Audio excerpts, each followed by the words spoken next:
এই পৃথিবীর 10টা পৃথিবীর সমান্তরে জান্নাত দিব, নিম্ন স্তরের জান্নাতীরে 10টা পৃথিবীর সমান রাজত্ব দিব।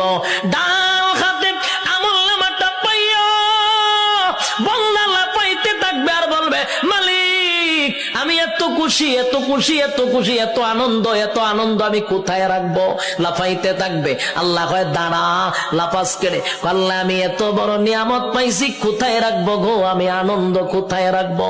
দুনিয়ার মানুষ 10 কেজির একটা কাপ, বিশ্বকাপ পাইয়া সারাটা দেশ আনন্দে লাফানো শুরু করে।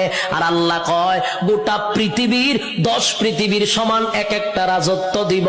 খুশি কম না বেশি? খুশি হওয়ার আরো কারণ আছে।